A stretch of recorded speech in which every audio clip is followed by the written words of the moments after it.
हमारा बीता हुआ कल जा चुका है और वो कभी वापस नहीं आएगा।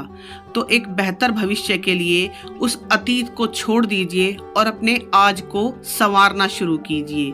ये कोई नई बात नहीं है जो मैं बता रही हूँ, इस बात को सभी लोग जानते हैं, लेकिन इस बात पर अमल कितने लोग करते हैं ज़रा बताइएगा मुझे कमेंट में।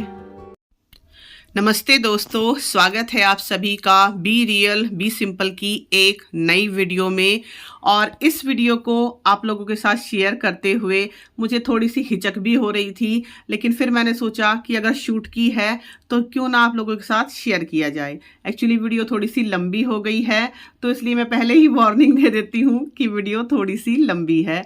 तो आप लोग कुछ भी चाय या कॉफ़ी लेके बैठिए और तब इस वीडियो को एंजॉय कीजिए।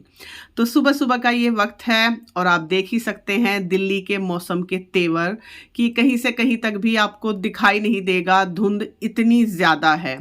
और ये है 31 जनवरी का मौसम, जिस दिन दोपहर में अच्छी खासी बारिश भी हुई थी। लेकिन अभी ये सुबह सुबह करीब 8 बजे का मौसम है। ये देख लीजिए आप, कहीं से कहीं तक भी आपको एक से दूसरा घर नहीं दिखाई देगा। और यहाँ सड़क पे देखिए, मतलब नीचे आपको लगेगा कि जैसे पानी है, लेकिन ये पानी नहीं है। इतनी ज़्यादा ओस गिरती है रात को, इसीलिए ऐसा लगता है कि पूरी सड़क जो है वो गीली हो रखी है।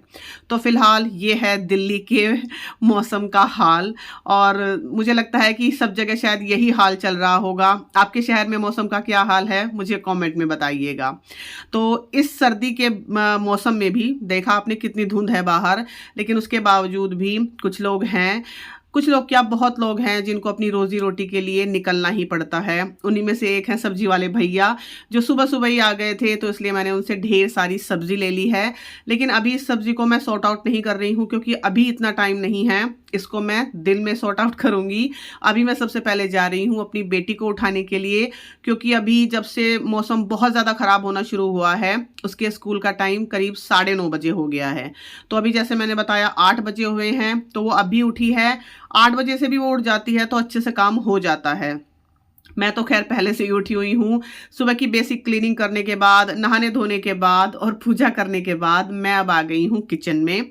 तो अपनी बेटी को मैंने उठा दिया है, वो नहाने के लिए गई है। और यहाँ पे है थोड़ी सी तैयारी जो मैं आज लंच बॉक्स में उसको देने वाली हूँ। तो यहाँ पे मैंने लिया है सिंपल गेहूँ का आटा, थोड़ा सा मैंने यहाँ पे 2 चम्मच बेसन लिया है। और ये मैं आपको दिखा रही हूँ, ये थोड़ा सा दरदरा बेसन है, मोटा बेसन जिसको बोलते हैं। थोड़ा सा मैंने नमक डाला है, थोड़ी सी अजवाइन, और इस आटे को मैं बीट रूट के पेस्ट से गूंथ रही हूँ। जो बीट रूट का पेस्ट मैंने बना के रखा था, आपको याद होगा, मैंने पिछली वीडियो में दिखाया भी था आपको। तो थोड़ा सा पेस्ट बच गया था, तो उसी को आज मैं यहाँ पे इस्तेमाल कर रही हूँ। इस आटे में मैंने 2 चम्मच मलाई भी डाली है, फ्रेश मलाई। तो पहले मैंने उसी से आटे को गूंथा, उसके बाद जो भी पानी की ज़रूरत थी, हल्का सा गर्म पानी डाल के मैंने आटे को गूंथा है।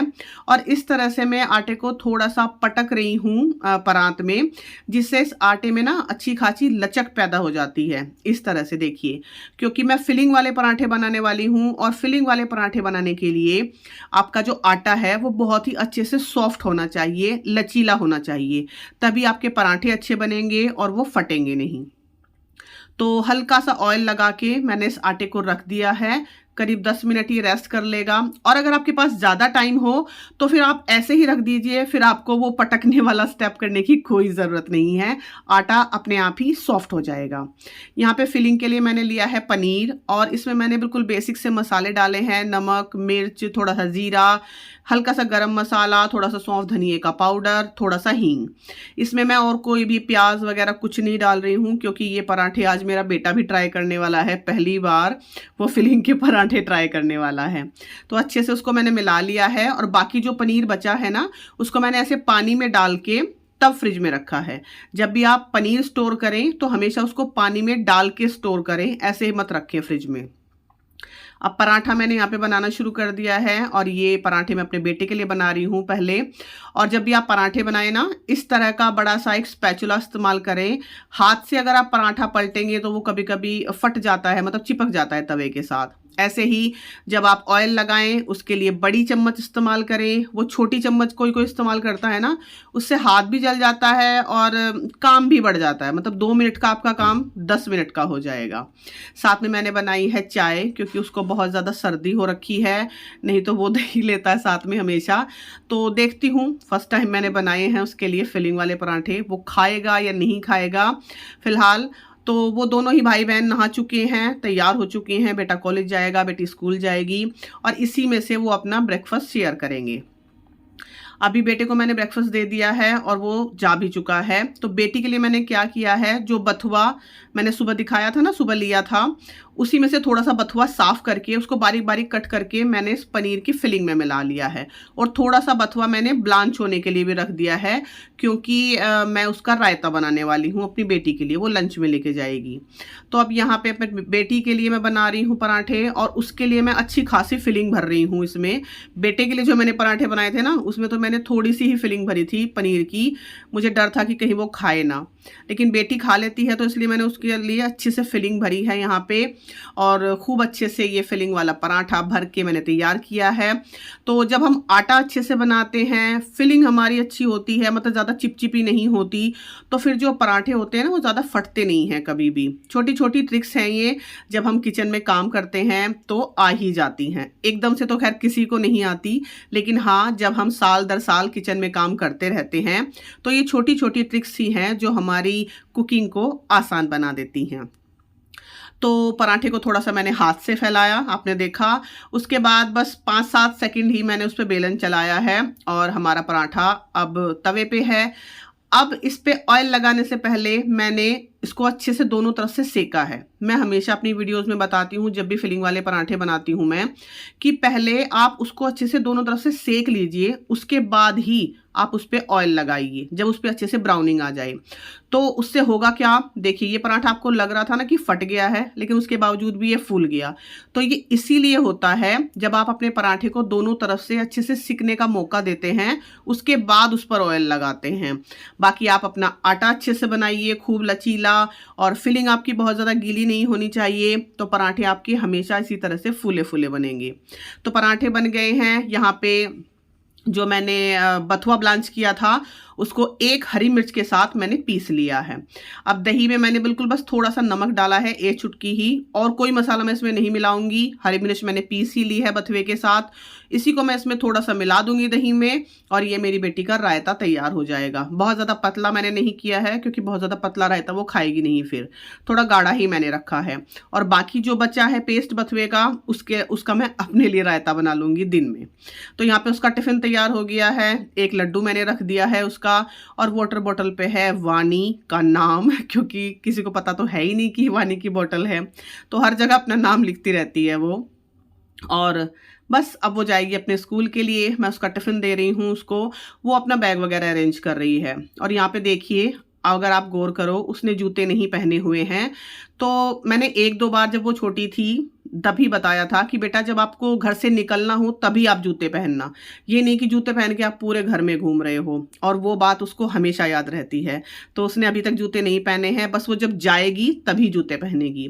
और वो मुझे अपनी बुक दिखा रही थी, जो वो लाइब्रेरी से लेके आई है, आज उसको वापस करनी है। उसने पढ़ ली है ये बुक, बहुत अच्छी आदत है उसके अंदर भी ये बुक पढ़ने की। बाकी जो मेरी बुक्स होती हैं वो भी वो पढ़ती रहती है। और बिस्तर का हाल तो आप देख ही रहे हो, तो जब बच्चे चले जाते हैं उसके बाद ही मैं सब समेटती हूँ। और यहाँ पे ये जो डॉगी आता है ना, सुबह मैं इनका ब्रेकफास्ट करा चुकी हूँ, लेकिन जब वानी स्कूल जाती है ये तब भी आता है, तो वानी भी फिर इसको 1-2 ब्रेड दे के तभी स्कूल जाती है। अब वानी चली गई है स्कूल, और आप देखिए इतनी धुंध है कि थोड़ी दूर जाने पर ही उसकी रिक्शा गायब हो जाती है, दिख ही नहीं रही कि रिक्शा में वानी गई भी है या नहीं।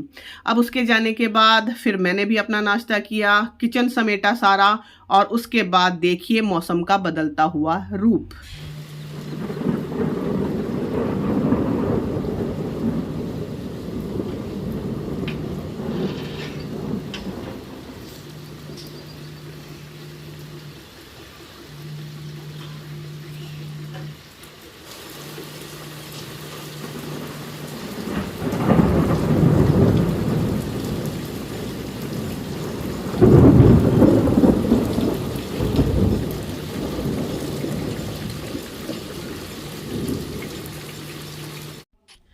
तो ये है जी जनवरी की बारिश। हर बार जनवरी में बारिश होती ही थी, तो इस बार मैं सोच रही थी कि नहीं होगी, लेकिन 31 जनवरी को जनवरी की बारिश हो ही गई और खूब तेज़ बारिश है, देखा आपने ऊपर छत पे। तो आज मेरा काम एक्चुअली था कि मुझे ढेर सारे कपड़े धोने थे, क्योंकि 26 जनवरी को मैंने कपड़े धोए थे, उसके बाद 2-3 दिन से बीच में कपड़े धुले नहीं थे और ऊपर वाले कमरे की मुझे सफाई करनी थी। लास्ट वीडियो में मैंने दिखाया था कि हस्बैंड ने कितनी बुरी तरह से ऊपर का कमरा फैलाया हुआ था, लेकिन फिर वो काम तो आज कैंसिल हो गया क्योंकि बारिश आ रही है, कपड़े तो मैं धो नहीं सकती। तो फिर दोबारा से मैंने अपना प्लान बी तैयार किया और इसी बेस पे आज की ये पूरी वीडियो है कि अगर आपका कोई काम मतलब रह जाए कि आज आप नहीं कर पा रहे हो, तो उससे अलग आप और क्या कर सकते हो। तो हमेशा अपना प्लान बी तैयार रखिए। तो मेरा प्लान बी है ये कि बेशक मैं ऊपर के कमरे की सफाई नहीं कर पा रही हूँ, कपड़े नहीं धो पा रही हूँ, तो मैं आ गई हूँ नीचे। और ये जो नीचे की अलमारियां हैं, आज मैंने सोचा कि चलो इनकी क्लीनिंग करते हैं। बहुत ज़्यादा डीप क्लीनिंग नहीं, लेकिन हाँ चीज़ों को अपनी जगह से हटा के उनको साफ करके दोबारा से उनको उनकी जगह पे रख रही हूँ। और लगभग सारी ही अलमारियां मैंने क्लीन कर दी हैं। कपड़ों की अलमारी आप देख ही सकते हो, बिल्कुल तरीके से मैंने लगा दी है, क्योंकि बच्चे बहुत बुरी तरह से फैला देते हैं और ये हर हफ्ते का ही लगभग काम होता है मेरा। साथ ही ये जो पर्पल कलर का एक ऑर्गेनाइजर टाइप आप देख रहे हो, ये भी मैंने क्लीन कर दिया है। और बराबर वाली जो अलमारी है जिसमें एक ब्लू कलर की छोटी सी अलमीरा रहती है, वो भी मैंने क्लीन कर दी है बाहर निकाल के। और ये जो नीचे ड्रम वगैरह आप देख रहे हो, इनको भी बाहर निकाला, क्लीन किया। और आप यकीन मानिए इन सभी को साफ करने में मुझे 5-5, 10-10 मिनट ही लगे, बहुत ज़्यादा नहीं, क्योंकि मैं जैसे बता रही हूँ डीप क्लीन मैंने नहीं किया है, बस चीज़ों को उनकी जगह से हटाया है, साफ किया है और दोबारा से रख दिया है। क्योंकि कुछ भी हो, चीज़ों पे धूल तो बैठती ही है और जब चीज़ें थोड़ी सी अनऑर्गेनाइज हो जाती है ना, तो वो अपने आप ही फिर गंदी लगने लगती हैं। ये वाली जो मतलब ये वाला जो जगह है, ये वाली जो जगह है यहाँ पे मेरी बेटी की बुक्स रहती हैं, इसको भी बस मैंने बाहर निकाला, बुक्स को अच्छे से साफ किया, दोबारा से रख दिया। और यहाँ पे जो साइड में ये अलमारियां हैं, ये भी काफ़ी खाली हो गई हैं और इनका छोटा छोटा सामान गया है बाहर। जो मेरी अलमारी है ना क्रॉकरी वाली, उसमें, तो वो मैं अभी आपको आगे दिखाऊंगी वीडियो में।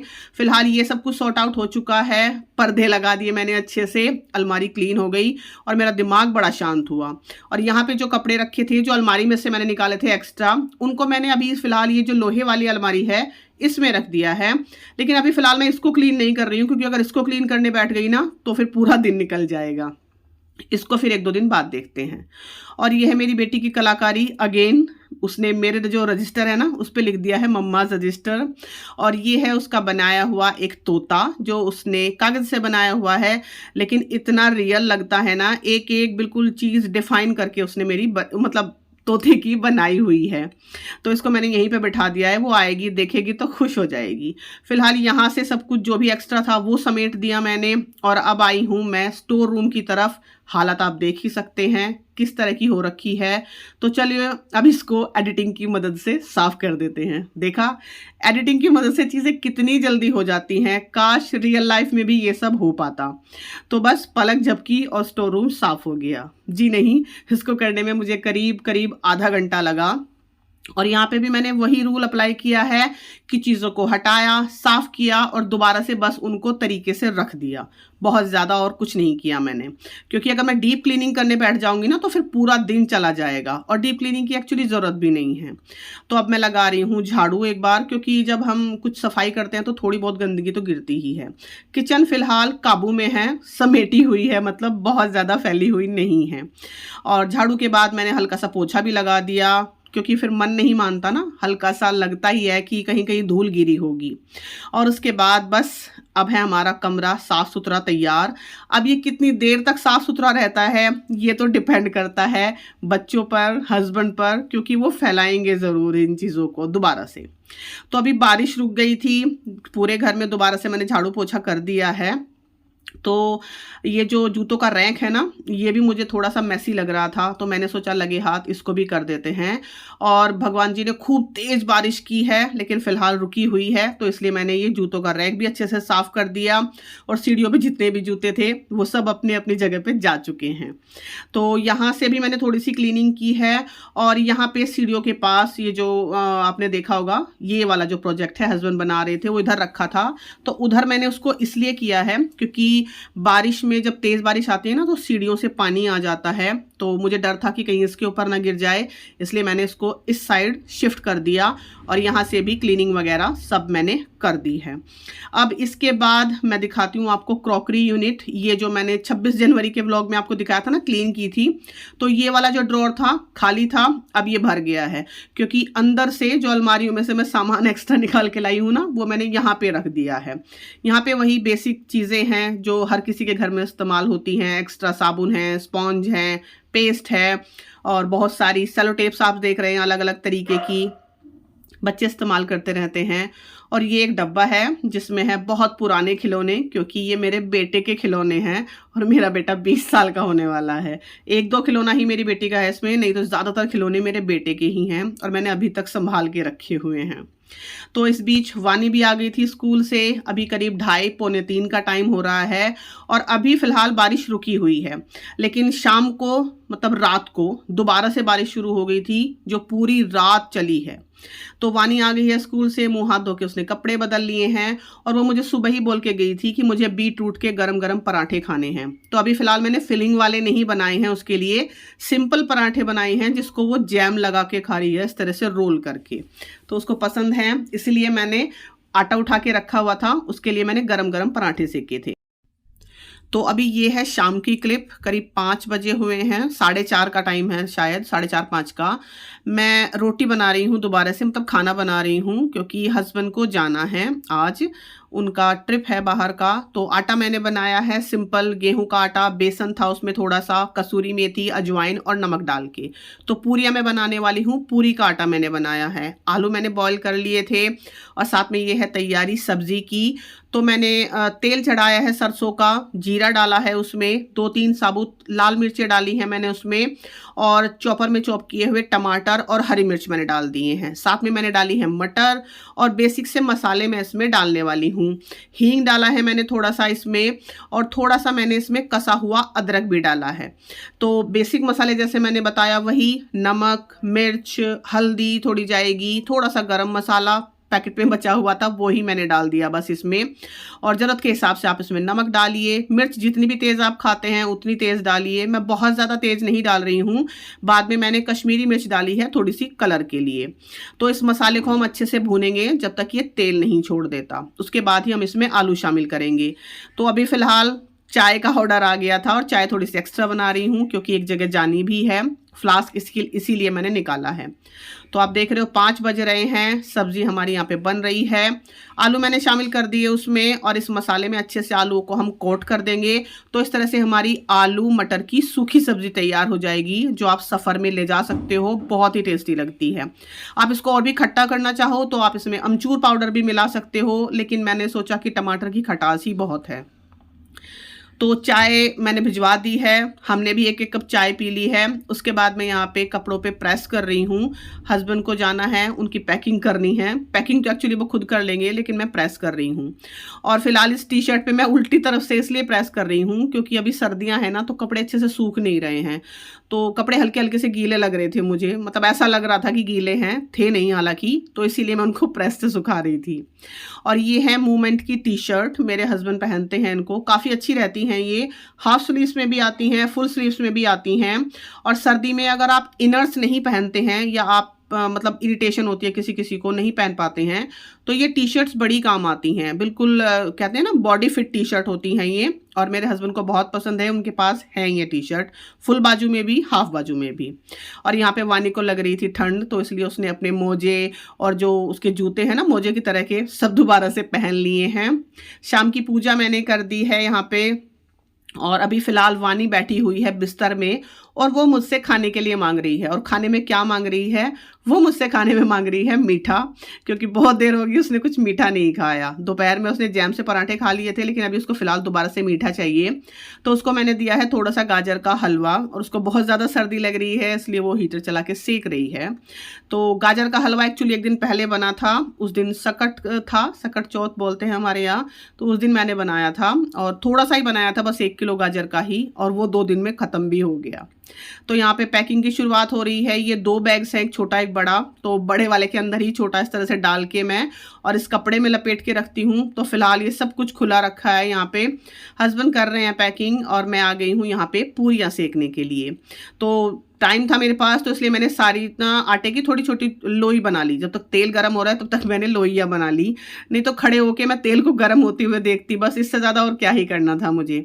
तो इस तरह से टाइम का इस्तेमाल किया मैंने कि जब तक तेल गर्म हुआ तब तक मैंने सारे आटे की लोइयाँ बना ली और बस अब मैं फटाफट से पूरियाँ सेक दूंगी। और पूरी सेकने का फिर वही रूल है मेरा कि पहले एक तरफ से पूरी को सेको, दबा दबा के उसको फुला लो, फिर उसके बाद दूसरी तरफ से सेको। बस बार बार पूरी को अल्टा पलटी मत करो, इससे आपकी पूरी थोड़ा कम तेल एब्जॉर्व करेगी। तो इस तरह से हमारी ये कसूरी मेथी वाली करारी करारी पूरियाँ हो गई हैं तैयार। उसके बाद मैंने हस्बैंड का लंच पैक किया, लंच बोलूँ या डिनर है एक्चुअली, क्योंकि रात को ही वो खाएंगे। और सब्जी, पूरी, अचार सब मैंने पैक किया था। साथ ही मैंने थोड़े से बेसन के लड्डू भी पैक कर दिए थे क्योंकि उनको मीठा बहुत ज़्यादा पसंद है। और बस यही लड्डू बचे हुए हैं, इससे अलग शायद 2-3 ही लड्डू हैं और बस वो ख़त्म ही होने वाले हैं, तो इसलिए मैंने उनको दे दिए ताकि वो खा सकें, क्योंकि वो 3-4 दिन के लिए जा रहे हैं। तो यहाँ पे हो गई है पूरी पैकिंग। और ये देखिए इस टेबल का हाल, जो मैंने दोपहर ही अच्छे से समेटी थी। कोई कह सकता है कि समेटी थी, तो ये सभी के घरों का हाल होता है। आप दोपहर में सामान समेटिए, रात तक आपको फिर वो फैला मिलेगा। तो अब वानी जा रही है अपने पापा को सी ऑफ करने के लिए। तो हस्बैंड को छोड़ने के लिए बेटा गया था, वो वापस आया है और ये देखिए दोबारा से बारिश शुरू हो चुकी है। बस शुक्र ये रहा कि जब हस्बैंड गए थे उस टाइम बारिश नहीं आ रही थी, लेकिन वापसी में जब बेटा आया तो वो मतलब बारिश हो रही थी अच्छे से। तो बस वो अभी गाड़ी खड़ी करके अंदर ही आया है और मैं बाहर की एक क्लिप ले रही थी। और मैंने जैसे बताया कि पूरी रात बारिश हुई है। और अभी चलते हैं अंदर। फिलहाल टाइम हो गया है 8:30 बजे का। तो करीब 8 बजे के आसपास हस्बैंड निकले थे। तो अभी मेरे पास काफ़ी टाइम था, खाना बन ही चुका था, मतलब सभी के लिए मैंने वही खाना बना लिया था। तो मैंने सोचा कि थोड़ा सा किचन को टाइम दिया जाए। तो यहाँ पे मैंने क्या किया, अगेन वही रूल, फ्रिज मैंने क्लीन किया। और क्लीन भी कैसे, बस चीज़ों को हटाया, उनको साफ़ किया, रख दिया। और ये है बीटरूट का पानी, जो मैंने बीटरूट के छिलकों से बनाया था, लास्ट वीडियो में आप लोगों के साथ शेयर किया था। तो इसको अभी मैं इस्तेमाल कर चुकी हूँ जब मैं वॉइस ओवर कर रही हूँ। मैंने इसको अपने शैम्पू में इस्तेमाल किया था, आप लोगों के साथ कभी शेयर कर दूंगी मैं। तो यहाँ पे मैं फ्रिज को दिखा रही हूँ आपको, सारी ही चीज़ें लगभग ढकी हुई रखी हैं और बहुत ही कम चीज़ें हैं। ठूस ठूस के मैंने फ्रिज को नहीं भरा है कि जिससे कि ये भी भर दूँ वो भी भर दूँ। इतनी चीज़ें इस्तेमाल करने की हैं, या मतलब जितने भी आपको इस्तेमाल करना है बस उतना ही रखिए। ज़रूरी नहीं है कि आप 1 महीने के लिए अपने फ्रिज को पैक करके रख दें। और इसमें थोड़े से कॉर्न रखे हुए हैं इस टिफ़िन में जो मैं दिखा रही हूँ, ये मुझे अभी बॉईल करने हैं। तो इस तरह के स्टील्स के टिफ़िन जो मेरी बेटी के हैं पुराने और बेटे के भी हैं, इनको मैं फ्रिज में इस्तेमाल कर लेती हूँ। सब्जियाँ भी अभी थोड़ी ही हैं, जो मैंने सुबह ली थी वो अभी मुझे सॉर्ट आउट करके रखनी है इसमें। इधर का जो ये दरवाजे वाला हिस्सा है, ये भी आप देख रहे हो, बहुत ज़्यादा सामान इसमें नहीं है। और यहाँ पे एक जो कंटेनर में येलो कलर का आप देख रहे हो ना, वो मेरी होममेड क्रीम है, जिसकी वीडियो मैंने आप लोगों के साथ शेयर की हुई है। तो ये है फिलहाल फ्रिज की हालत, साफ़ सुथरा है बिल्कुल। और फ्रिज मैंने दिवाली पे डीप क्लीन किया था। तो बीच बीच में जो सफाइयाँ मैं करती रहती हूँ ना, ये उसी का नतीजा है कि अभी तक मुझे फ्रिज की डीप क्लीनिंग की कोई ज़रूरत नहीं पड़ी है। तो ये 1-2 और पेंडिंग काम थे आज के। सूजी रखी हुई थी, वो मैंने भूनी है, साथ में जीरा मैं भून के रख रही हूँ। और फिलहाल बज गए हैं 9, आधे घंटे में इतना ही काम हो पाया है। तो जीरा मैं भून के रख रही हूँ, जो मसाला मतलब रायते वगैरह में काम आता है। और यहाँ पे देखिए मैं दिखा रही हूँ आपको कि एक चूड़ी मेरी मोल गई है, बस काले कलर की चूड़ी रह गई हाथ में, लाल कलर की जो थी वो मोल गई है। एक्चुअली उसका जोड़ खुला हुआ था, तो इसलिए मैंने ही उसको हटा दिया हाथ से। और यहाँ पे जो जीरा है, ये मैं बिल्कुल धीमी आंच पे भून रही हूँ। फिलहाल गैस मैंने बंद कर दी है, तवे की जो भी गरमाइश है बस उसी में जीरा भुन जाएगा। और जीरे को हमें काला नहीं करना होता, बस हल्का सा ब्राउन करना होता है। अगर आप काला कर देंगे तो फिर उसमें कड़वाहट आ जाएगी। तो उसको मुझे अभी पीस के रखना है। और सूजी हमारी ठंडी होने लग रही है, उसको मैंने पलट दिया था दूसरी कढ़ाई में, नहीं तो जो उस कढ़ाई में मैंने भूना था ना, अगर उसमें ही छोड़ देती तो उसकी गरमाइश से फिर वो नीचे से ज़्यादा भुन जाती। और यहाँ पे जो कॉर्न है वो मैंने उबलने के लिए रख दिए हैं, हल्का सा नमक डाल दिया है बस मैंने इसमें। जीरा हमारा बिल्कुल ठंडा हो चुका है, तो अभी मैं इसको पीस लेती हूँ। और इसको पीसने के लिए मैं ये लकड़ी का जो कूटनी है, एक तरह से कूटनी बोलूँ मैं लकड़ी की, उसको इस्तेमाल कर रही हूँ। ये मैंने अभी हाल फिलहाल में ख़रीदी थी और बड़ी ही सस्ती मुझे मिली है, ये सिर्फ 50 रुपये की, और बहुत ही अच्छी है। तो इसी में मैंने ये जो जीरा भुना था उसको हल्का सा दरदरा कूट लिया है, बहुत ज़्यादा मैंने उसको फाइन पाउडर नहीं बनाया है। अच्छे से उसको साफ़ करके मैंने रख दिया। अब एक और काम, थोड़ा सा मैं जो मेरे पास मिल्क पाउडर होता है ना, उसको मैं मावा बना के रखने वाली हूँ उसका। तो यहाँ पे सिंपल वही मैंने थोड़ा सा घी डाला, थोड़ा सा दूध, उसमें मिल्क पाउडर डाला, क्योंकि ये मिल्क पाउडर मतलब मैंने जब पैकेट देखे ना, पैकेट पे डेट देखी तो ये एक्सपायर होने वाले थे। एक्चुअली इन पे लिखा हुआ था जनवरी 2024, और आज जबकि ये वीडियो है तो 31 जनवरी थी उस दिन, तो मैंने सोचा कि ये एक्सपायर हो जाएंगे, इससे अच्छा मैं इनका मावा बना के रख देती हूँ, फिर इसकी कोई मिठाई बना लूँगी आगे आने वाले दिनों में। और यहाँ पे ये सौंफ, धनिया और जीरा, ये तीनों चीज़ें हैं। 100 ग्राम धनिया है, 50 ग्राम सौंफ, 50 ग्राम ही जीरा। इसको मैं हल्का सा रोस्ट करके रख रही हूँ, क्योंकि धूप तो है नहीं कि अगर मैं इसको सुखाऊंगी, तो हल्का सा रोस्ट करके थोड़ा ठंडा करके इसको मैं पीस के रखूँगी। सूजी मैंने डब्बे में कर दी है, और जो जीरा मैंने भूना था वो भी डब्बे में कर दिया है। तो अभी ये हल्का सा ठंडा हो गया था भूनने के बाद। मसाला हमारा मतलब सौंफ, धनिया और जीरा, इसको मैंने पीस दिया है, थाली में रख दिया है दोबारा से ठंडा होने के लिए। पूरी तरह से ठंडा होगा तभी मैं इसको डब्बे में रखूँगी। और ये सारे काम हमारे हो गए हैं। कॉर्न और जो मावा है वो जाएगा फ्रिज में, और बाकी डब्बे जाएंगे अपनी अपनी जगह पे। तो इनको मैं अभी रखती हूँ 5-10 मिनट में। पहले मैं रसोई समेटती हूँ, क्योंकि बर्तन बहुत बुरी तरह से फैले हुए हैं। और रसोई समेटने के बाद मुझे सब्जियां भी साफ़ करनी है जो मैंने सुबह ली थी। तो अभी आ गई हूँ किचन में दोबारा से, सारे बर्तन मैंने समेटे, और इन सब्जियों को मैं कर रही हूँ ब्लांच। थोड़ी सी मेथी थी और जो बथुआ बच गया था उसको भी अच्छे से मैंने इनको करके मतलब साफ़ करके धो के खूब 2-3 बार इनको ब्लांच कर रही हूँ। मटर छीलने में बच्चों ने मेरी हेल्प की है, उन्होंने सारी मटर छील दी थी, 1 किलो के करीब थी। बाकी सब्जियां मैंने अच्छे से धो के रख दी हैं। गोभी के जो एक्स्ट्रा पत्ते होते हैं वो मैंने हटा दिए। तो बेसिकली मैं ये नहीं दिखाना चाह रही हूँ कि मैंने ये किया या आप भी ये कीजिए। इस वीडियो को बनाने का मेरा मकसद सिर्फ ये था कि कभी कभी हमारा कोई काम छूट जाता है, जैसे बड़ा काम, जैसे मेरा आज कपड़े धोने का काम था, ऊपर का कमरा मुझे साफ़ करना था जिसमें मेरे 2.5 से 3 घंटे जाने वाले थे, और वो काम आज हो नहीं पाया। तो उस काम को अब मैं किस काम से रिप्लेस करूं? तो फिर मैंने अपने ये सारे काम लिख के रखे हुए थे पहले से कि मुझे करने हैं, लेकिन अगले दिन करने थे। तो आज नहीं हो पाया वो जो काम मेरा मेजर वाला था, तो इसलिए मैंने ये छोटे छोटे सारे काम आज निपटा दिए, और मुझे बड़ा ही रिलैक्स महसूस हो रहा है। हो सकता है आपको भी मेरी इस वीडियो से कोई ट्रिक मिले या काम करने का कोई तरीका मेरा पसंद आए। तो अगर पसंद आए तो इस वीडियो को प्लीज़ लाइक ज़रूर कर दीजिएगा। तो अब आ गई हूँ इस वीडियो के एंड पे। किचन बिल्कुल क्लीन हो चुका है, और 8:30 बजे से लेके 10:30 बजे तक 2 घंटे में मैंने छोटे छोटे बहुत सारे काम किए जो पेंडिंग थे और जो मुझे अगले दिन करने थे, लेकिन वो मैंने आज कर लिए। अब जो आज का काम छूटा है वो मैं अगले दिन करूँगी, अगर भगवान जी ने बारिश नहीं की तो फिलहाल अगर आपको मेरी ये वीडियो पसंद आई हो तो मेरे चैनल को सब्सक्राइब ज़रूर कीजिएगा। Thank you so much for watching. मेरी वीडियोस को अपना टाइम देने के लिए आपका बहुत बहुत धन्यवाद। चलती हूँ, दोबारा मिलूँगी। अपना ढेर सारा ध्यान रखिएगा आप लोग। Take care and bye bye.